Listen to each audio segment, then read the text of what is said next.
जननीं शारदां देवीं रामकृष्णं जगद्गुरुं पादपद्मे तयोर्श्रित्वा प्रणमामि मुहुर्मुहुः।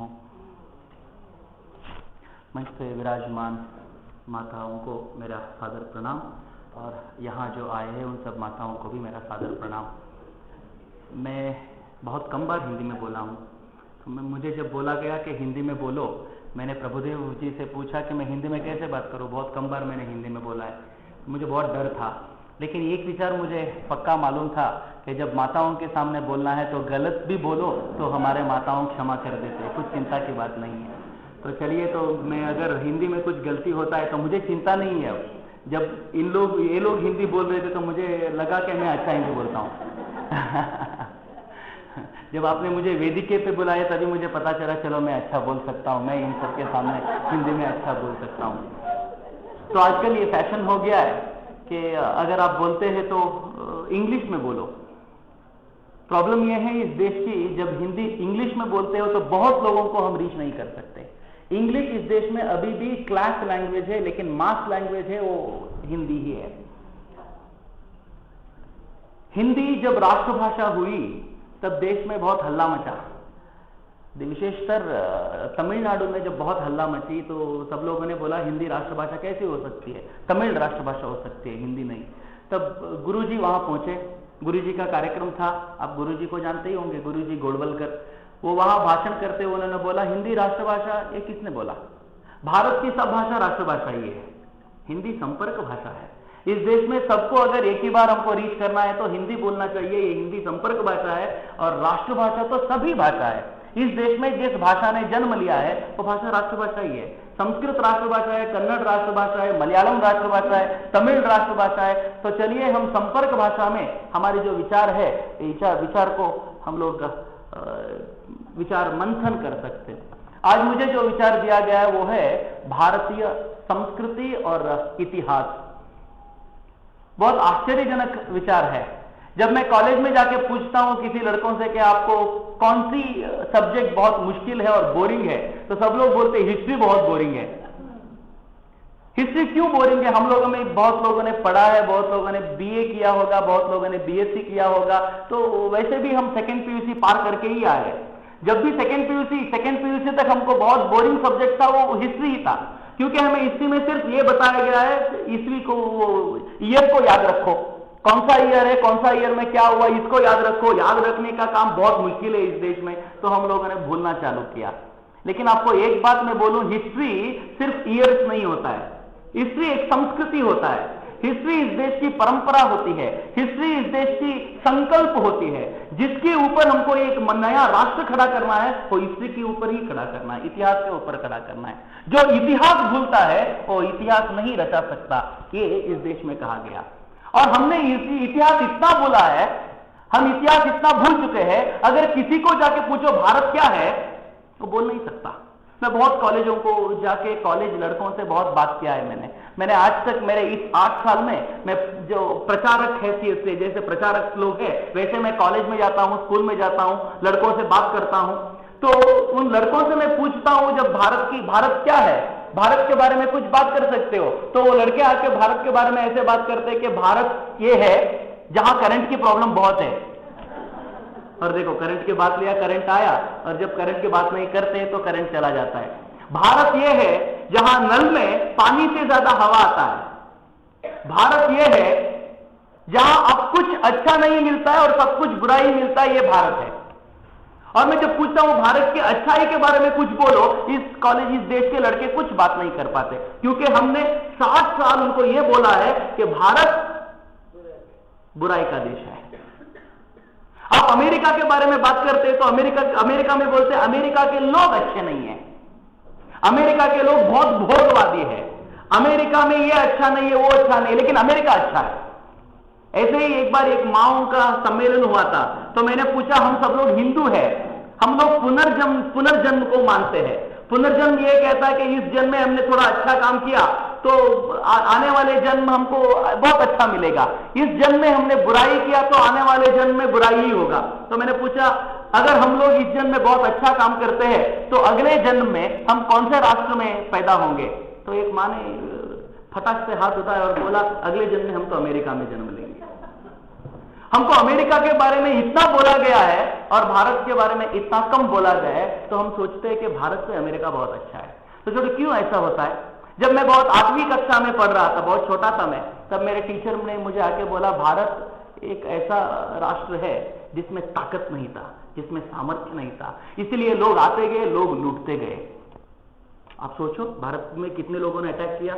इसमें पहले बार जो अटैक हुआ था वो तो जो सिकंदर था, अलेक्जेंडर, उसने इस देश पे पहले बार अटैक किया। उसके बाद में किन लोगों ने अटैक किया? मुगलों ने अटैक किया, तुर्कों ने अटैक किया, अरबों ने अटैक किया, मंगोलियन ने अटैक किया, इसके ऊपर पोर्तुगालों ने अटैक किया, इसके ऊपर फ्रांसीस ने अटैक किया, इसके ऊपर डच्चों ने अटैक किया, इसके ऊपर ब्रिटिशों ने अटैक किया, 4 बार पाकिस्तान ने हमला किया, 2 बार चीना ने हमला किया, फिर भी भारत अभी तक है, अभी तक नहीं टूटा है। ये कैसा हो सकता है? कभी हमने बैठ के सोचा है? ग्रीक का राजा अलेक्जेंडर, जो जिसके बारे में बोला जाता है उसने वर्ल्ड को जीता है, लेकिन कभी भी पूछ के देखो उसके वर्ल्ड में भारत नहीं था। अलेक्जेंडर जब अपने गुरु के सामने, अपने गुरु अरिस्टोटल के सामने जाके बोलता है, उसको प्रणाम करके बोलता है मुझे दुनिया को जीतने की उत्साह है, इच्छा है, तो अरिस्टोटल बोलता है बहुत अच्छा, दुनिया को जीतो, ये काम करना है तुमको। तो बाद में वो बोलता है दुनिया को जीतना का मतलब है मुझे भारत को भी जीतना है। अलेक्जेंडर अपने 30,000 सैनिकों को लेकर पर्शिया जीता, अलेक्जेंडर ने पर्शिया जीता। उसके बाद अलेक्जेंडर अपने गुरु को आके बोलता है, गुरु के पास आके बोलता है मुझे भारत जाना है। तो अरिस्टोटल बोलता है भारत के बारे में मत सोचो, दुनिया के किसी भी राष्ट्र के बारे में तुम सोचो, किसी भी राष्ट्र को तुम जीतो, मेरा कुछ प्रॉब्लम नहीं है, लेकिन तुम जब भारत के बारे में सोचते हो तो मेरा प्रॉब्लम है, दिक्कत है, क्योंकि तुम भारत में जाते हो तो वापस नहीं आते हो तुम, ये मुझे पता है। तो उसको तो अवमान हो गया। वो बोलता है नहीं, मैं भारत को जाने वाला ही हूं, मैं दुनिया के जीतने की जो मेरा सपना है उसको मैं भारत में साकार करूंगा और भारत को जीतकर आपके पैरों पे लाके मैं डालूंगा। अरिस्टोटल ने बहुत कोशिश की उसको रोकने की, फिर भी नहीं हुआ। तो अरिस्टोटल जब नहीं रोकने नहीं पाया तो अलेक्जेंडर पूछता है मैं तो भारत जीतूंगा, लेकिन भारत से आपको क्या लाना है ये मुझे बताइए। आप जानते हैं अरिस्टोटल जो सोक्रेटिस के शिष्य थे, जो अरिस्टोटल जो दुनिया के बहुत बड़े दर्शनकार कहलाते हैं, वो अरिस्टोटल अलेक्जेंडर को बोलते हैं जब तुम भारत से वापस आते हो तो वापस आने के वक्त भारत की मिट्टी लेके आओ। जब तुम भारत से वापस आते हो तब भारत से तुम जब वापस आने लगे हो तब तुम बांसुरी लेके आओ जिसको कृष्ण ने बजाया था। जब तुम भारत से वापस आते हो तुम एक श्रेष्ठ मुनि को लेके आओ जो सब वेद जानता है, जो तपस्या करता है, उसको लेके आओ, उसके पाद स्पर्श से हमारा ग्रीक भी पावन हो जाए। अलेक्जेंडर बहुत अवमानित हुआ। अलेक्जेंडर सोचता है मेरे गुरु को मेरे ऊपर विश्वास नहीं है, वो मुझे मिट्टी लाने के लिए बोलते हैं, वो मुझे बांबू लाने के लिए बोलते हैं, किसी आदमी को पकड़ के लाने के लिए बोलते हैं, क्या बोलते हैं मेरे गुरु। तो अलेक्जेंडर भारत से आया, भारत की सीमा पर उसने 2-3 राज्य वश कर लिया। उसको लगा ऐसे ही गया तो 1 महीने में मैं भारत को वश कर लूंगा। थोड़ा आगे आया, वहां अशोकों का राज्य था। आप जानते हैं अशोकों का राज्य में कितने लोग थे? 10,000 उनका आबादी था। भारत का आबादी 110 करोड़ है। अब सिर्फ बेंगलुरु का आबादी 50 लाख से ज्यादा है और अशोकों का राज्य में आबादी था 10,000। जब अशोकों का राज्य उसके आधे में आया, उसने अपना सैन्य लेके अशोकों के ऊपर अटैक किया। इसके सैन्य में 30,000 लोग थे, उनके सैन्य में लगभग 10,000 के आसपास थे। कोई बच्चा भी बता सकता है 30,000 के आगे अगर 10,000 लोग खड़े होते तो क्या होता है। 10,000 लोग तो आराम से हार जाते हैं, लेकिन ऐसा नहीं हुआ। पहले दिन ही अलेक्जेंडर वो रणरंग से अपने घर वापस आया, अपने डेरा में वापस जाके बैठा, उसको मार लगा था पैर पे। 20 दिन हुआ, फिर भी अश्वकों ने हार नहीं माना। तब जाकर अलेक्जेंडर के सैनिकों ने अश्वकों के राजा के मृत्यु कर दिया, अश्वकों के राजा को मार दिया। दुनिया में ऐसे जाना जाता है जब राज चला जाता है, जब चक्रवर्ती चला जाता है तो वो राज्य हमारा होता है, लेकिन भारत में ऐसा नहीं होता है। जब चक्रवर्ती चला जाता है तब युद्ध शुरू होता है। अशोकों की रानी थी ना, उसकी नाम थी कृपा। वो रानी जब तक जनाना में थी, जब तक वो अंतःपुर में थी, जब तक वो राजा के साथ में थी। अब जब राजा की मृत्यु की न्यूज उसको आई तो वो बाहर आई, वो युद्ध के लिए खड़ी हुई। रानी जब युद्ध करने लगी तो सैनिकों की उत्साह ज्यादा हुआ, वो सैनिकों ने और तेजी से लड़ाई शुरू की। तब अलेक्जेंडर को लगा अगर मैं यहीं खड़ा होता हूं और 1 महीना मुझे यहीं रहना पड़ता है, पूरे भारत की चिंता मैं नहीं कर सकता हूं। तो अलेक्जेंडर नतमस्तक हुआ इस देश की एक मां के सामने। रानी कृपा के सामने अलेक्जेंडर नतमस्तक होकर कहता है, मुझे माफ कर दो मां, मैं आपके सामने युद्ध नहीं करूंगा, मैं युद्ध विराम करना चाहता हूं, मुझे भारत जीतना है, मुझे आपको जीतना नहीं है, मुझे भारत जीतना है, मुझे छोड़ दो, अंदर जाने के लिए मार्ग दो। तो रानी कहती है, जब हमको ही आप जीत नहीं पाए तो भारत को क्या जीतोगे, चलो अंदर चलो, मुझे कुछ दिक्कत नहीं है। यह भारत की ताकत है। भारत की ताकत इस देश की मां में है। वो मां अलेक्जेंडर को अपने पैरों पे झुका सकती है। वो मां इस देश की बहुत बड़ी मां है। इसीलिए भारत को मां के रूप में पूजा जाता है। भारत की संस्कृति मां है। आप जानते हो, अगर भारत आज जिंदा है सिर्फ मां की वजह से जिंदा है। और जितना मां को हम ऊंचा दर्जा देते हैं उतने दुनिया में कोई भी नहीं देता है। अब सोचो, भूमि को हम मां बोलते हैं, माता कैसे पुकारते हैं। जब भी हम सुबह उठते हैं, पलंग से नीचे आने से पहले मुझे माने एक श्लोक बताया था। उस श्लोक में वो कहती है, समुद्र वसने देवी पर्वतस्तन मंडले विष्णु पत्नी नमस्तुभ्यम पादस्पर्शम क्षमस्व में। क्या बात है। मुझे अभी तक पता नहीं है किस ऋषि ने उस श्लोक को लिखा। मुझे अभी तक पता नहीं है किस ग्रंथ में, वेद की किस भाग में उस श्लोक की उल्लेख हुई है। फिर भी मैं हर दिन वो श्लोक कहता हूं। वो श्लोक कहता है, मां समुद्र तेरा वस्त्र है, पर्वत तेरा स्तन मंडल है। वो पर्वत से जो नदियां निकलती है वो दूध पीकर मैं बड़ा हुआ हूं। तू मेरी मां है, लेकिन मैं कुपुत्र हूं। कोई मां को लात नहीं मारता है, लेकिन हम भूमाता को लात मार के ही घूमते हैं ना। हर दिन हमारे पादस्पर्श उसको होता है। तो इसका पुत्र, इस भूमाता का पुत्र पूछता है, मैं कुपुत्र हूं, लेकिन क्या करूं, मेरा पादस्पर्श होना ही चाहिए, मुझे माफ करो। हर दिन उसका चालू होता है इस भूमाता से माफी मांगने से। सिर्फ ये देश ऐसे करता है, भूमाता को वो मां कह के पुकारता है।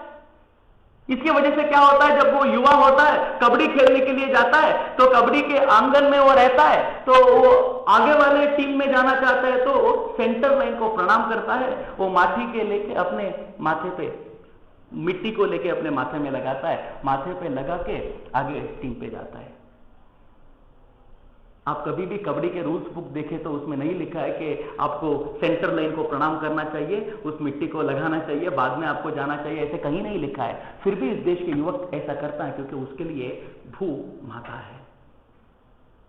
रैयत क्या करता है, वो जब भूमि के लिए जाता है, उसको वो जब करने के लिए जाता है, वो काम करने के लिए जाता है, वहां पहले बार जब उसका काम चालू होता है तो वो मिट्टी हाथ में लेके कहता है, मैं कुपुत्र हूं, मैं तुमको चीरता हूं, मेरे जैसे पुत्र किसी मां को होना नहीं चाहिए, मुझे माफ कर दो। ऐसे पुकार के, ऐसे पूछ के, ऐसे प्रणाम करके वो अपना काम चालू करता है। ये भारत की परंपरा है, ये भारत की संस्कृति है, ये भारत की इतिहास है। इस इतिहास के ताकत के बल पर हमने एक भारत को रचाया है, हमने एक भारत को निर्माण किया है। इसके ऊपर कितना भी आक्रमण हो, इस भारत को कोई टूट नहीं सकता, कोई मार गिराया नहीं सकता। ये 1000 सालों का इतिहास से हमने सीखा है। जब अलेक्जेंडर इस देश पे आक्रमण किया, इस देश के अंदर गया, थोड़ा अंदर जाने के बाद उसको पौरव उसके सामने आया, तो अलेक्जेंडर को तब पता चला कि मैं इस देश को जीत नहीं सकता हूं, बहुत मुश्किल है। तो अलेक्जेंडर ने वापस अपने देश जाने का प्लान किया। जब वो वापस जाने का प्लान किया तो उसको, उसके इतिहासकार जो उसके साथ आए थे, उन्होंने पूछा, आपको तो भारत जीतना था, आप वापस क्यों जा रहे हैं? तो अलेक्जेंडर बोलता है, मुझे तो अभी भी भारत जीतना है, लेकिन क्या करूं, जो मेरे सैनिक है उनको उनके बीवी बच्चों का याद आ रहा है, इसीलिए मुझे वापस जाना चाहिए। वास्तव आप जानते हैं वास्तव में क्या है? अलेक्जेंडर इस देश की सीमा पर जितने राज्य थे उनको ही जीत नहीं पाया, वो अलेक्जेंडर अंदर आता तो वहां एक मगध राज्य था, मगध साम्राज्य था, उनमें 1,00,000 सैनिक थे। उनके आगे अलेक्जेंडर अगर जाता, जो अरिस्टोटल ने कहा था वो सच हो जाता, अलेक्जेंडर वापस नहीं आता। इसीलिए अलेक्जेंडर भारत के अंदर जाने का प्रयास नहीं किया, अलेक्जेंडर वापस अपने देश चला गया। वापस जाने के वक्त वो इस देश से थोड़ा मिट्टी लिया, उसने एक बांसुरी लिया, बाद में एक मुनि को लेने के लिए गया। इस देश का ताकत क्या है आप जानो। जो मुनि एक पैर पे खड़ा होके एक नदी तट पे तपस्या कर रहा था, उस मुनि के पास अलेक्जेंडर गया और जाके बोलता है मेरे गुरु तुमको चाहते हैं, तुम चलो मेरे साथ। और मुनि बोलता है मैं नहीं आऊंगा। अलेक्जेंडर बोलता है कौन, मैं कौन जानता हूं तो, मैं तो जगत को जिसने जीता है वो अलेक्जेंडर में हूं। बोला तुम कुछ भी हो, मैं भगवान की तपस्या कर रहा हूं, मुझे तुमसे कुछ लेना नहीं देना है, मैं नहीं आऊंगा। तो अलेक्जेंडर तुरंत कहता है मैं अभी तुम्हारा गला काट देता हूं। तो मुनि कहता बहुत अच्छा है, बहुत अच्छा है, तुम मेरा गला काट दो, मैं भी तुम गला कैसे काटता हो देखता हूं, मैं भी बाहर आके देखता हूं, मेरा इस देह का गला काट दो। अलेक्जेंडर को पता नहीं चला क्या बोल रहा है। तो मुनि बोलता है हम इस देश के हैं जिसमें देह भाव नहीं है, हम तो आत्म भाव में सदा रहते हैं। जिस देश आत्म भाव से तुष्ट है, उस देश में अगर कोई मुनि को तुम लेके जाते हो तो वो मुनि नहीं है, वो संत नहीं है, वो देव भाव में। अगर तुम मारते हो इसके लिए मैं आता हूं तो मैं संत नहीं हूं, मैं देव भाव में रहता हूं, मैं तो आत्म भाव में रहने वाला हूं। ये सुन के अलेक्जेंडर तो नतमस्तक हो गया और उस मुनि को साष्टांग प्रणाम उसने किया। पहले बार अलेक्जेंडर किसी को साष्टांग प्रणाम करता है तो ये इस देश के मुनि को, ये इस देश की ताकत है। आप जानते हो आत्मभाव कैसा है। हमको लगता है आत्मभाव के बारे में कोई बात करता है तो कोई संत होगा, कोई प्रवचन करता होगा, लेकिन ऐसा नहीं है। इस देश की हर व्यक्ति आत्म के बारे में बात करता है। मैंने ये प्रयोग कर लिया है। मैं कोई स्कूल में जाता हूं, बच्चों के साथ कभी भाषण होता है, कोई युवाओं के साथ भाषण होता है, तो एक प्रयोग मेरा कभी भी चलता है। मैं उन लड़कों को बिठा के मैं पूछता हूं, सब लोग 1 मिनट आंख बंद करके, आप हर रोज अपने घर में जो पूजा करते हैं, जिस भगवान की पूजा करते हैं, उस भगवान को 1 मिनट देखो। हर बच्चे आंख बंद करते हैं, 1 मिनट के बाद बोलते हां हमने भगवान को देखा। अगर मैं यही बात को अमेरिका में कहूं या यूरोप में कहूं, आंख बंद करके आप देखो तो हंसते। चक्रवर्ती जी कोई आंख बंद करके नहीं देखता है, आंख ओपन करने के बाद, खोलने के बाद ही कोई देख पाता है, और आप बोलते हैं आंख बंद करके देखने के लिए। लेकिन इस देश में कोई पूछता ही नहीं है। इस देश में अगर कहते हैं आंख बंद करके देखो, सब लोग देख पाते हैं। क्यों देख पाते हैं? वो लोग जो बाहर देखते हैं वो सब झूठा है, जो अंदर है वही सच है। ये हमको हमारे ऋषियों ने बताया है। शंकराचार्य जी ने यहां तक बताया है, तो बाहर जो देखते हो वो सब झूठा ही है, जो अंदर है वही सच है। आप जानते हो कैसा है? आज हमने एक बढ़िया बिल्डिंग देखा और हमको ये सच लगा, जैसे अमेरिका आज कहता है बढ़िया बिल्डिंग उनका था, दुनिया में बहुत बड़ी बिल्डिंग वर्ल्ड ट्रेड सेंटर, वो ही सच था उनको। एक दिन एक प्लेन आया, उससे क्रैश हुआ, आज वर्ल्ड ट्रेड सेंटर नहीं है। तो कल वो सच था, वो आज सच नहीं है। सच ऐसा नहीं होता, सत्य ऐसा नहीं होता। सत्य तो सदा सत्य होना चाहिए। हम तो आभरण डालते हैं, गहने डालते हैं, आज तो गहना सच है, लेकिन कल कोई चोर आके चोरी कर दिया तो गहन नहीं है, गहना नहीं है हमारे ऊपर, तो कल वो सच था, वो आज सच नहीं है। ऐसा तो सत्य कोई नहीं होता है। अगर वो सत्य है, वो अंदर की आत्मविश्वास सत्य है, अंदर की आत्मा सत्य है। इसको भारत ने दुनिया को दिया, इसीलिए भारत को गोल्डन बर्ड कहा जाता है, सोनी चिड़िया। दुनिया में किसी को सोने की चिड़िया नहीं कहा गया। मैं जब कॉलेज में जाता हूं और टीचर्स को पूछता हूं भारत को सोने की चिड़िया क्यों बोलते हैं, तो हमारे टीचर्स बोलते हैं भारत में सोना बहुत मिलता है इसलिए सोने की चिड़िया बोलते हैं। नहीं है। अगर सोना मिलने से ही सोने की चिड़िया बोलना चाहिए तो अफ्रीका को सोने की चिड़िया बोलना चाहिए, वहां बहुत सोना मिलता है। लेकिन अफ्रीका को सोने की चिड़िया नहीं बताया गया, अफ्रीका को डार्क एजेस में भेजा गया, अफ्रीका को डार्क कॉन्टिनेंट बताया गया, लेकिन भारत को सोने की चिड़िया बताया गया। क्यों मालूम? इस देश की परंपरा वैसी थी। एक यात्रिक था, उसका नाम फाइयान, चीना से आया। जब वो चीना से निकल पड़ा, उसका आयु लगभग 14 या 15 था। वो क्यों भारत के लिए आया मालूम है आपको? उसको टीचर ने पढ़ाया था स्वर्ग यानी भारत। दुनिया के बहुत देश में स्वर्ग का नाम हम तो स्वर्ग बोलते हैं, तो वो भारत बोलते हैं। चाइनीज की भाषा में स्वर्ग का मतलब भारत होता है। तो वो जब पढ़ रहा था, उसको टीचर ने बोला भारत स्वर्ग है और भारत एक देश भी है। तो उसको लगा मुझे स्वर्ग देखना चाहिए। तो अपने माता पिता से आके उसने कहा मुझे स्वर्ग जाना है, मुझे एक बार स्वर्ग को देखना है। उसके माता पिता ने बोला एक ही कंडीशन, तुम स्वर्ग में जाओ, स्वर्ग देखकर वापस आके हमको बताओ कि स्वर्ग कैसा होता है। हमको भी जानना चाहिए, हम भी जानने में इच्छुक है कि स्वर्ग कैसा होता है। तो फाहियान 14-15 साल का लड़का भारत के लिए निकल पड़ा और वो यात्रा इतना सिंपल नहीं था। चीना और भारत के बीच में एक एरिया था, उसको मंगोलिया कहा जाता है। ये मंगोलियंस कैसे थे? वो नरभक्षक थे। अगर कोई नर को देखते, कोई मानव को देखते, उसका मुंह मुरोड़ के वो खा जाते। तो ऐसे जगह को पास करके फाहियान को आना था। इसलिए वो क्या करता था, रात को चलता था और सुबह होते ही कोई फॉरेस्ट में घुस जाता था, छुप जाता था। ऐसे ही शायद उसने 6-7 साल की यात्रा की होगी, रात को यात्रा करने का, सुबह छुप जाने का।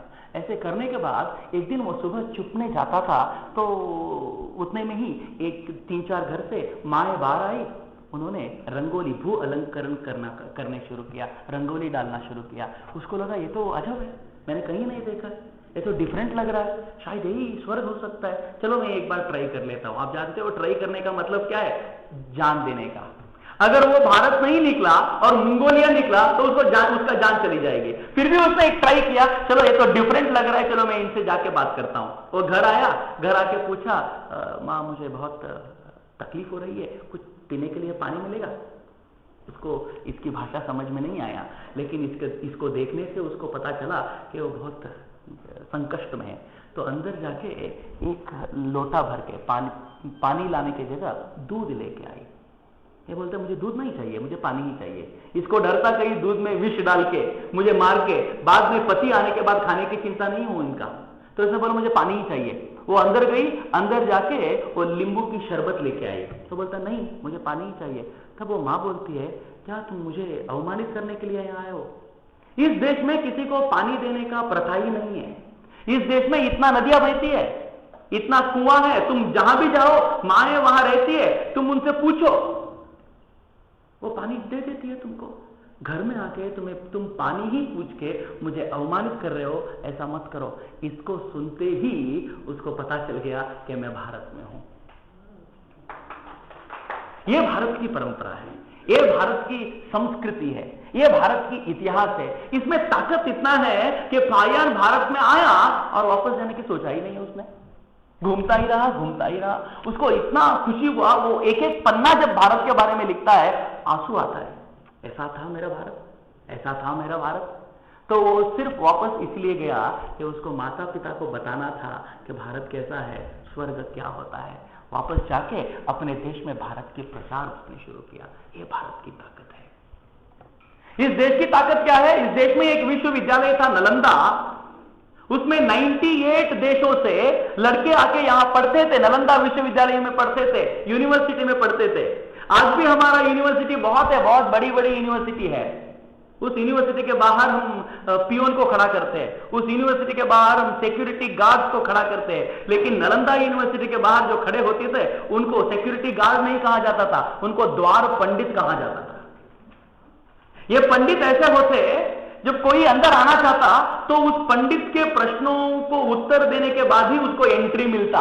ऐसा नहीं कार्ड दिखाओ और चले जाओ। वो पंडित प्रश्न पूछता, उसके प्रश्न को आप आंसर देते तो अंदर आने का, नहीं तो नहीं।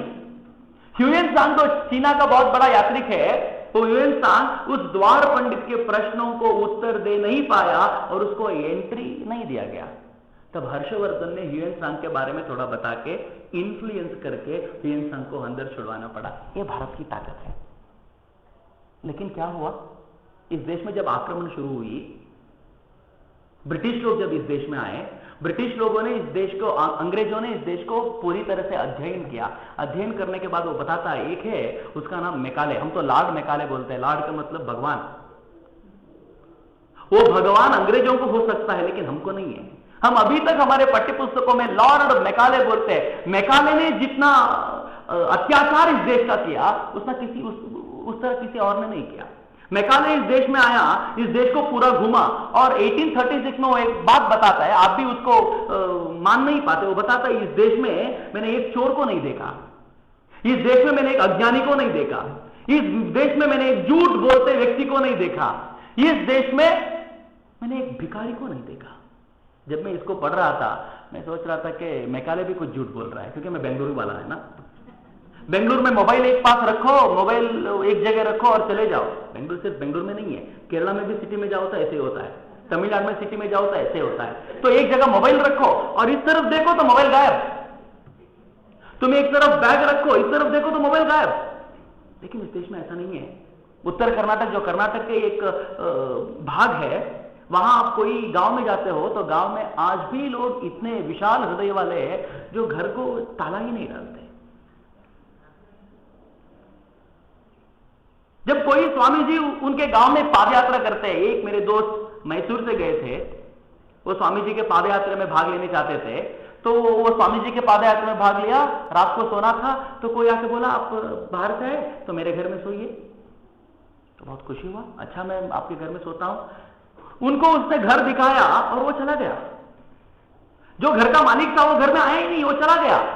और ये रात भर सोए, मैसूर वाले थे, इनको तो चोरी का बहुत अच्छा पता था। ये तो रात भर डरते थे, अरे यार मालिक नहीं आया, अगर ये कल आएगा कुछ चोरी हुआ तो हम पर डालेगा, अरे यार उसको कहां ढूंढे कहां। रात भर इनको नींद नहीं आया। जब सुबह उठे, सुबह उनका स्नान भी हो गया, उनको किसी ने खाना भी लेके दिया। वो पूछ रहे थे इसका मालिक कहां गया, पता नहीं है, स्वामी जी के साथ होंगे। जब पाद यात्रा शुरू हुई तब तक मालिक नहीं आया। इन लोगों ने उस घर के जो द्वार थे उसको क्लोज किया, सब कुछ डाला, कुछ व्यवस्था किया। इन्होंने एक लॉक लेके, जो इन्होंने अपने सूटकेस को डाला था उसको लेके वो ताला लगाया और जाके जब पाद यात्रा में उस मालिक को ढूंढ के उसके हाथ में रखा, अरे यार कहां गायब हो गए तुम, हम तो घर में डर रहे थे, तुम नहीं हो। तो वो बोलता है, अरे आप इतने क्यों डर रहे हो, हमारे गांव में कभी चोरी ही नहीं होता है, हम तो ताला ही नहीं डालते, हम तो दरवाजा इसलिए बंद करते हैं कहीं कुत्ता वत्ता घुस नहीं जाए। चोर घुसने का डर नहीं है हमको, हमको कुत्ता घुसने का डर है। अगर चोर घुसता है तो वो कुत्ता ही होता है, कुछ नहीं है, हमको तो चिंता ही नहीं है उसके बारे में। आप क्यों इतना चिंता करते हो? उसको चिंता इतना इसीलिए है क्योंकि वो मैसूर से आया है, उसने सिटी देखा है, उसने सिटी में जो होता है उसको देखा है। लेकिन मैकाले इसके बारे में ऐसा लिखता है कि ऐसा देश मैंने दुनिया में देखा ही नहीं है। ऐसा देश, कौन सा देश?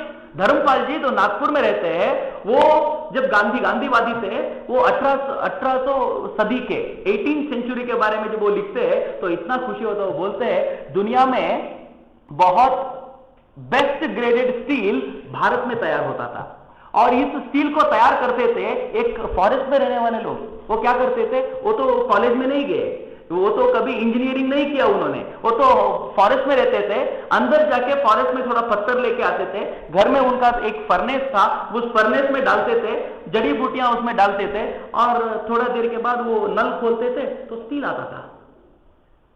विलियम विल्बरफोर्स जब इसके बारे में लिखता है तो बोलता है इस देश में इतना टेक्नोलॉजी है जो हम 100 साल के बाद भी उसको हमारा नहीं कर सकते।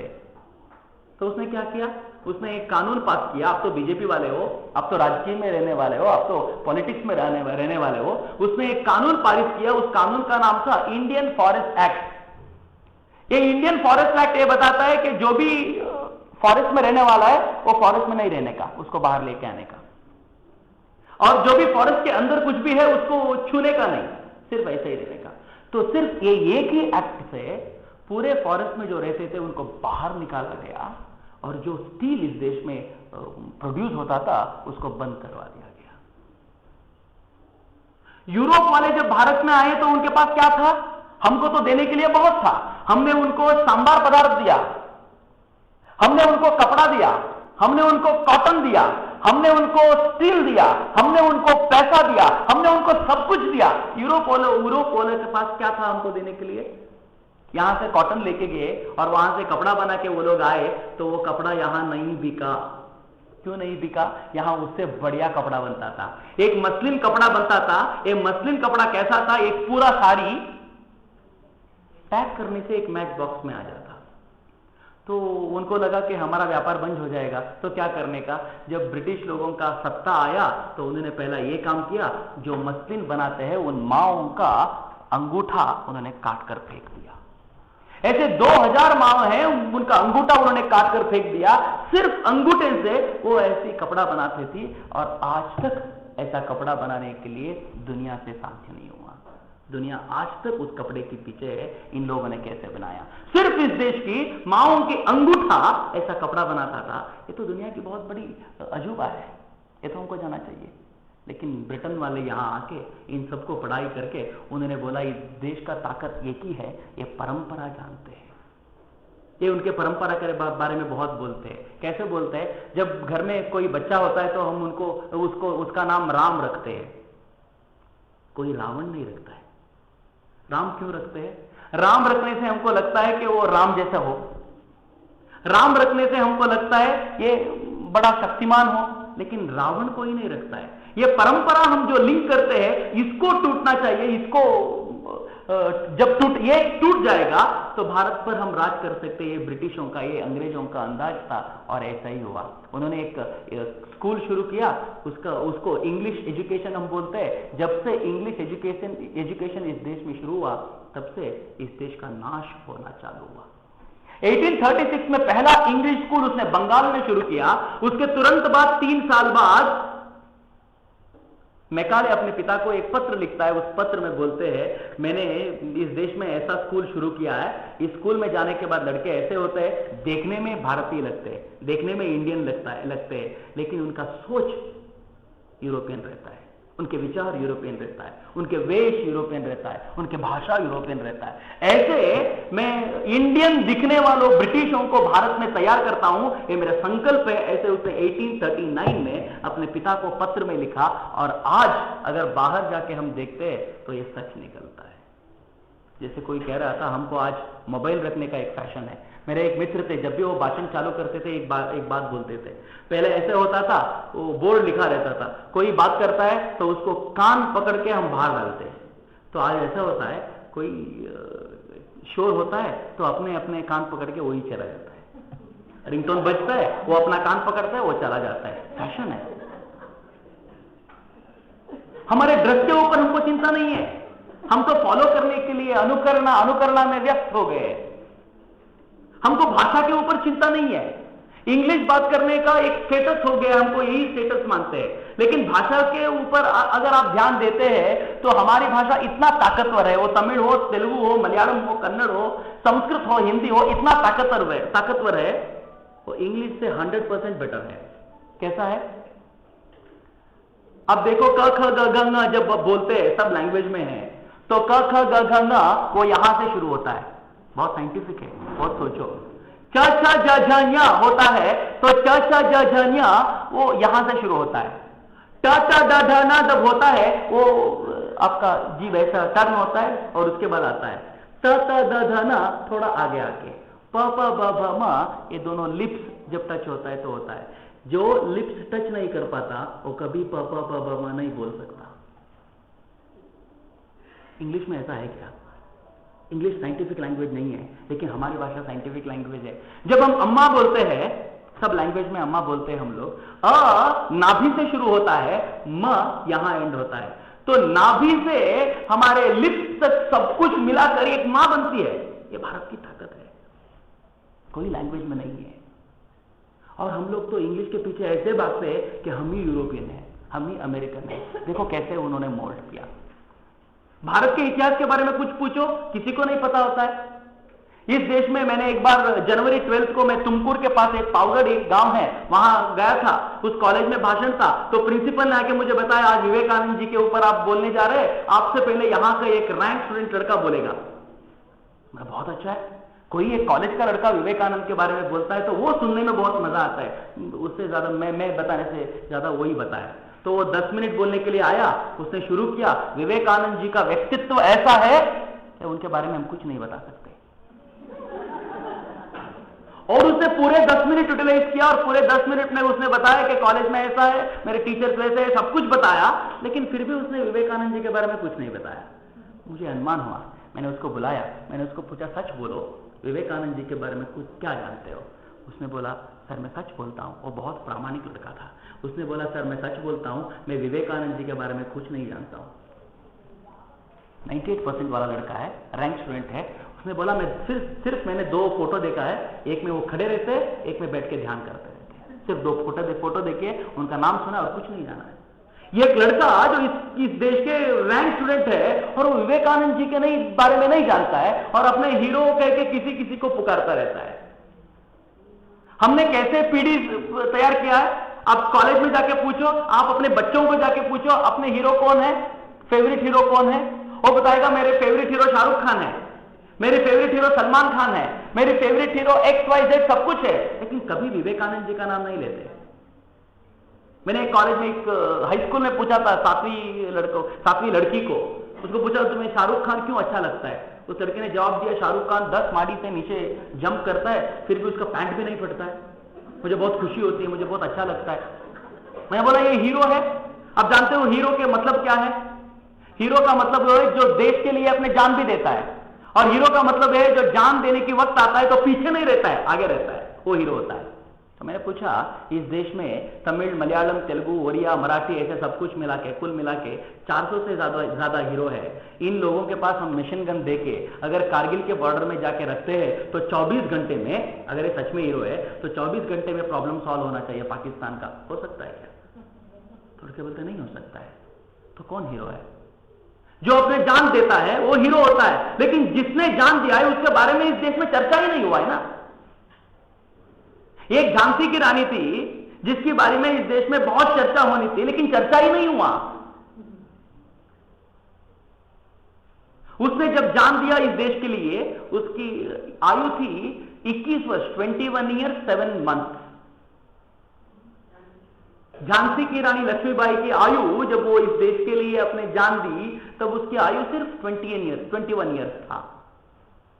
21 ईयर्स में हमारे लड़कियां अभी उस तक तो वो मैच्योर भी नहीं होती है, लाइक वो भारत के बारे में कुछ नहीं जानते, वो कुछ चिंता भी नहीं कर पाते, तब तक उसने तो अपने जान दे दिया था। कैसे जान दिया था उसने? जान देने के वक्त उसके पीछे उसका बेटा था। जान देने के वक्त, जान देने से पहले वो 20 मैल भागी थी वो अपने घोड़ा लेकर। उसके पीछे 7-8 लोग ब्रिटिशर्स आए थे उसके पीछे। जब एक कुआं आया और कुआं के सामने उसका घोड़ा खड़ा हो गया, तो पीछे से एक ब्रिटिशर ने उस पर वार किया और वो उसका स्वॉर्ड जाके उसके यहां गिरा और ये सब फट गया, दायां आंख बाहर आ गया। और एक स्वॉर्ड आके उसके यहां गिरा तो यहां से रक्त बाहर आया, और एक स्वॉर्ड आया यहां गिरा तो उसका गला ही टूटकर गिरने वाला था, लेकिन उसकी ताकत इतनी थी तो अपने स्वॉर्ड लेके उसने सबको गिराया और लास्ट में वो गिर पड़ी। उसका एक सैनिक आया, उसको हाथ में लिया और बोलता है, माँ अभी भी वैद्य के पास जाते हैं तो हम आपकी जान बचा सकते हैं।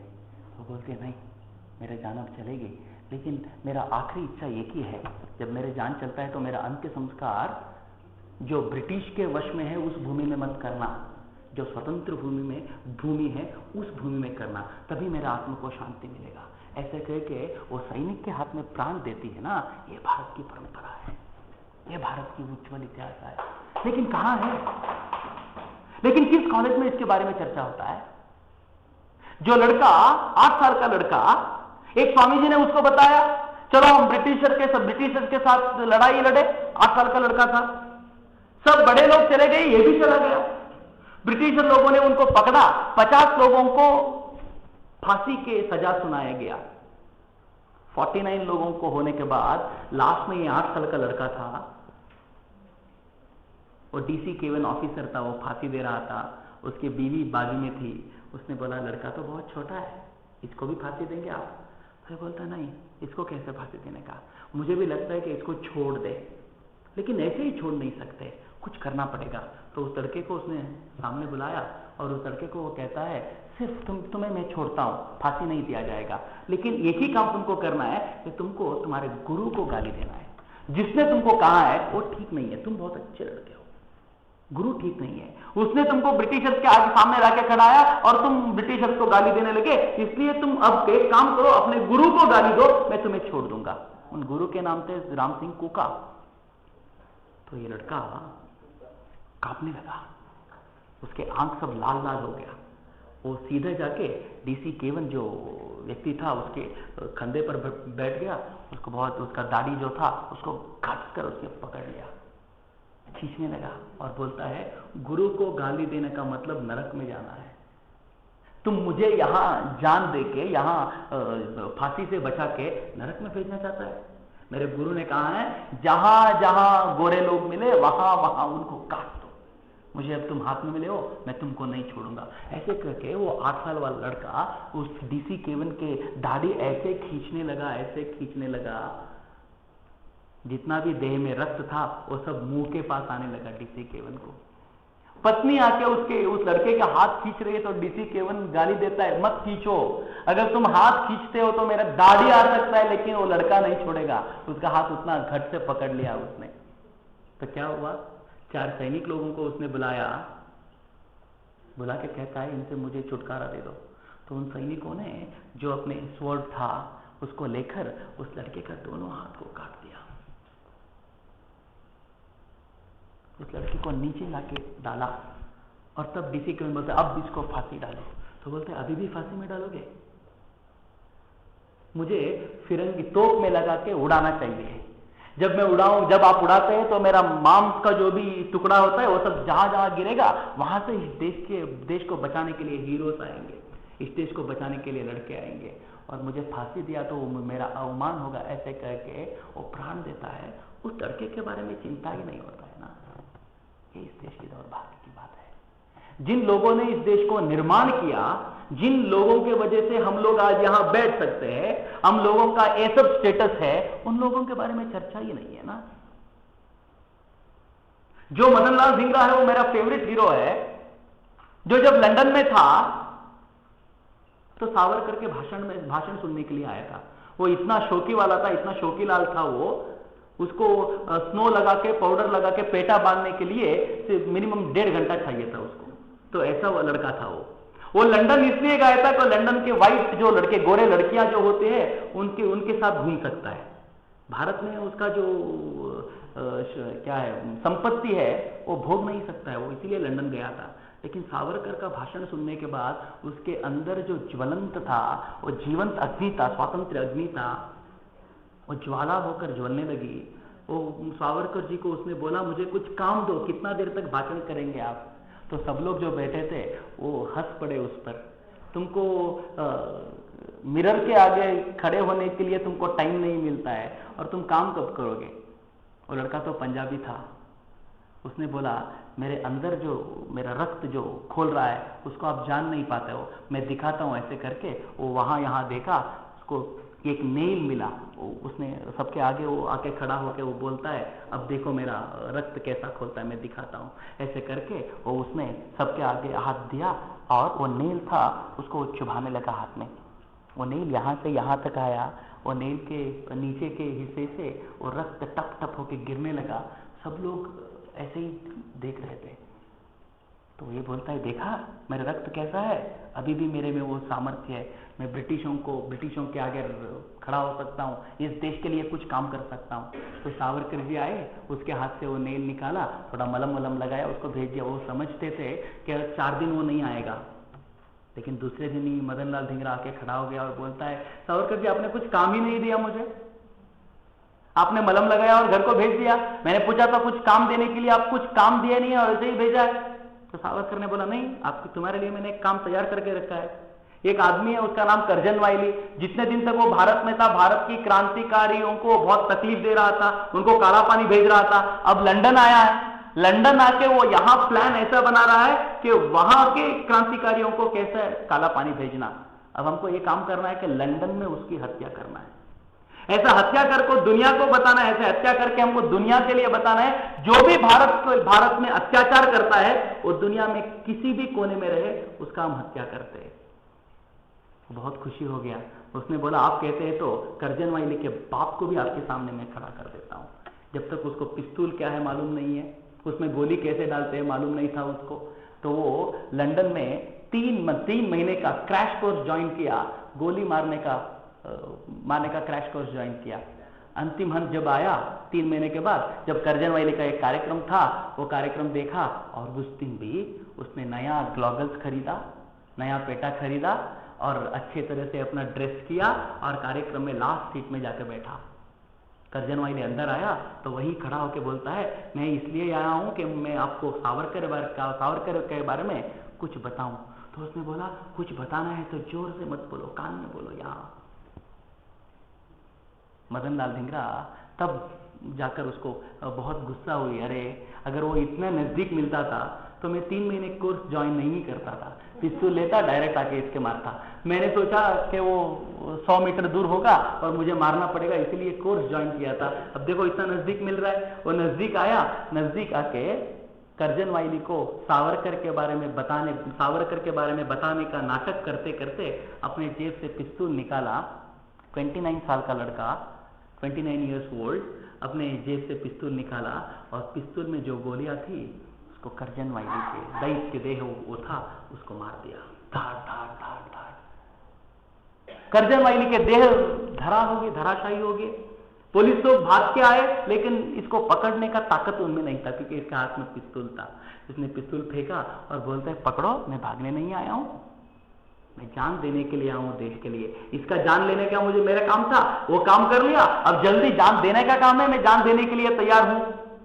तो उसको पकड़ने से पहले वो कहता है, 1 ही मिनट, आज मैंने नया ग्लोगल्स खरीदा था, इसको मारने के वक्त वो ग्लोगल्स नीचे गिरा है, जब जेल में जाना है तो भी अच्छी तरह से जाना है। 1 मिनट में ग्लोगल डाल लूं, बाद में मुझे लेके जाओ। एक हत्या करने के बाद इसने इतनी आनंद रहता है ना, और सिर्फ एक भारतीय क्रांतिकारी में था। उसको लेके गए, उसको जेल में डाला। उसको देखने के लिए सावरकर जी आए थे। सावरकर जी ने बोला, आप थोड़ा इमेजिनेशन करना चाहिए, उसके कल्पना कीजिए। सावरकर जी बाहर थे, बाहर आके सावरकर जी बोलते हैं, मदन मैं तेरे दर्शन के लिए आया हूं। मदन की आंखों में आंसू, पहले बार वो रो रहा है। वो बोलता है, आप मेरे दर्शन के लिए आते? हम दर्शन के लिए जाते तो भगवान के दर्शन के लिए जाते, हम दर्शन के लिए जाते तो संत के दर्शन के लिए जाते हैं। तो सावरकर जी दर्शन के लिए आए किसके? मदन के दर्शन के लिए। मदन लाल रोता हुआ कहता है, अरे आप मेरे दर्शन के लिए आए, इस बात सुनकर मुझे लगता है कि मेरा जीवन पावन हो गया, मैं धन्य हो गया। तो सावरकर जी ने पूछा, जेल में कुछ प्रॉब्लम है क्या? कुछ प्रॉब्लम देते ब्रिटिशर्स लोग, अंग्रेजी लोग? तो बोलता, हाँ बहुत प्रॉब्लम देते। इन अंग्रेजों को सौंदर्य प्रज्ञा ही नहीं है। यहाँ जेल में एक मिरर नहीं है, एक कुंभ नहीं है। इस जेल में मैं फांसी लगाने से पहले मर जाऊंगा, मुझे ये दे सकते हैं? तो सावरकर जी ने उसको लास्ट गिफ्ट दिया, वो एक मिरर और एक कुंभ था। जाने के वक्त, फांसी देने के वक्त, आखिरी क्षणों में वो कहता है, माँ तू बहुत बड़ी है, मैं बहुत ब्रिलियंट नहीं हूं, मेरे जैसे लड़के तुम्हारे लिए क्या दे सकते हैं सिवाय अपने रक्त के? मैं तुम्हारे लिए मेरे रक्त देने के लिए तैयार हूं। जब मैं तुम्हारे लिए मरता हूं तो मेरे देशवासी सब लोग इसको देखते हुए कहते हैं कि जब मदन लाल धिंगरा मर सकता है तो मैं क्यों नहीं? ऐसे कह के वो भाग के तुम्हारे लिए मरने के लिए आते हैं। उसको देखकर ही ब्रिटिशर्स, अंग्रेजों भारत छोड़कर वापस आ जाते हैं।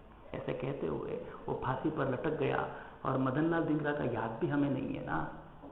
इस देश की दुर्भाग्य है, यह चिंता की विषय है। मदन लाल धिंगरा की अंत्य होने के बाद ब्रिटेन की प्रधानी कहता है, वाह मदन, जब तक सूर्य है, जब तक चंद्र है, तब तक भारतीय युवा तुम्हारे नाम गुनगुनाते रहेंगे। सूरज आज भी है, चंद्र आज भी है, लेकिन मदन लाल धिंगरा गायब हो गया है। ये कैसे हुआ? भारत की इतिहास को भूलने से हुआ। आज नया एक भारत खड़ा करना है। आज एक नया भारत खड़ा होगा तो ऐसे ही लोगों के इतिहास के ऊपर भारत खड़ा होगा। आज सब लोग बोलते हैं भारत बहुत पीछा है, भारत एक प्रॉब्लम है, लेकिन आज भारत पीछा नहीं है। आज सबसे आगे दुनिया में कोई जा सकता है तो भारत जा सकता है। क्यों जा सकता है? भारत की व्यवस्था ऐसी है। आज भी हमारी फैमिली की व्यवस्था है। इस फैमिली की व्यवस्था को अध्ययन करने के लिए जर्मनी से लोग आते हैं, अमेरिका से लोग आते हैं, क्योंकि अमेरिका में फैमिली ही नहीं है। पति पत्नी एक साथ नहीं रह सकते। अगर कोई पति पत्नी एक साथ रहता है तो उनके बीच में एक कॉन्ट्रैक्ट है, इसलिए एक साथ रहते हैं। उनका शादी का एक कॉन्ट्रैक्ट ये होता है कि पति के सामने पत्नी का कॉन्ट्रैक्ट ये होता है, अगर मेरे पति मुझे छोड़ता है, शादी के पहले दिन उनका कॉन्ट्रैक्ट ये होता है, अगर मेरे पति मुझे छोड़ता है तो इतना पैसा देने का, अगर मैं मेरे पति को छोड़ता हूं तो मैं इतना पैसा दूंगी। ये कॉन्ट्रैक्ट के बेसिस में उनका फैमिली होता है। आज अमेरिका ऐसा तक इतना हद तक गया है कि अमेरिका बोलता है अगर पति पत्नी 5 साल रहते हैं तो इनका इनकम टैक्स इतना कम करते हैं, वो 10 साल रहते तो इनकम टैक्स इतना कम होता है, वो 20 साल रहते तो और कम क्योंकि उनको फैमिली का वैल्यू अब पता चल रहा है। अगर भारत आज जिंदा है तो इस फैमिली के कारण जिंदा है। अमेरिका में बहुत प्रॉब्लम इसी का है। अमेरिका के गवर्नमेंट बताते हैं अगर माता पिता तुमको नहीं देखते तो हम देखते हैं, चिंता मत करो। अगर तुमको काम नहीं मिला है हम मंथली तुमको पैसा देते हैं। अगर तुम्हारे बेटा तुमको नहीं देखता है तो हम देखते हैं तुमको। ये सोशल सिक्योरिटी का पैसा जो है वो अमेरिका में बहुत खर्च हो रहा है, लेकिन भारत में माता पिता को हम देखते हैं ना, आजकल वैल्यूज बहुत छोटा हो गया है, वैल्यूज बहुत कम होती जा रही है। आजकल माँ के बारे में जो अत्यंत प्रेम था वो कम होता जा रहा है। क्यों कम हुआ? माओ ऐसा हो गया। हमारे सब माओ ने भी प्यार देना बंद कर दिया है, वो फैक्ट्री में बहुत प्यार देने का शुरू कर दिया है। बहुत माँ मुझे आके बोलती है मेरा लड़का मुझे प्यार ही नहीं करता है। मैं बोला आपने कभी प्यार किया उसको? टाइम ही नहीं मिलता है मुझे। मैं ऑफिस जाती हूँ, मैं बहुत देर बाहर ही रहती हूँ, तो जो आया है वो उसके साथ रहते थे। मैं बोला आया से वो बहुत प्यार करता होगा, पूछे देखो आपसे क्यों प्यार करेगा? आपने कभी उसको प्यार ही नहीं दिया तो आपको प्यार कैसे मिलेगा? इसीलिए आजकल बच्चे ऐसे होने लगे तो माँ से बहुत झगड़ते हैं। जो भी माँ कहती है उसको धिक्कारते हो, ऐसे हो चुका है। लेकिन माँ की जो वैल्यू थी ना वो भारत में बहुत बढ़िया थी। मेरे एक मित्र है कन्नड़ में, और बहुत अच्छे कथाकार है। उन्होंने एक कथा लिखी, उनके जीवन की कथा। जब वो छोटे थे तो एक दिन 4वीं क्लास में वो पढ़ रहे थे, तो क्लास में उन्होंने अपने इसमें पैंट में ही टॉयलेट कर लिया। 4वीं क्लास में थे तो सब लोग हंसने लगे, अरे यार तुमने क्या कर लिया, तुम गंदे हो, ऐसे सब कहने लगे। तो उसकी बहन 7वीं में पढ़ रही थी, तो टीचर ने बहन को बुलाया और बहन वो बहुत बड़ी ड्रेस में आई थी, तो बोलते अरे ये तो मेरा भाई नहीं है, जब वो अपने पैंट में ही टॉयलेट करता है मेरा भाई कैसा हो सकता है? नहीं, मैं माँ को बुला के लेके आती हूँ।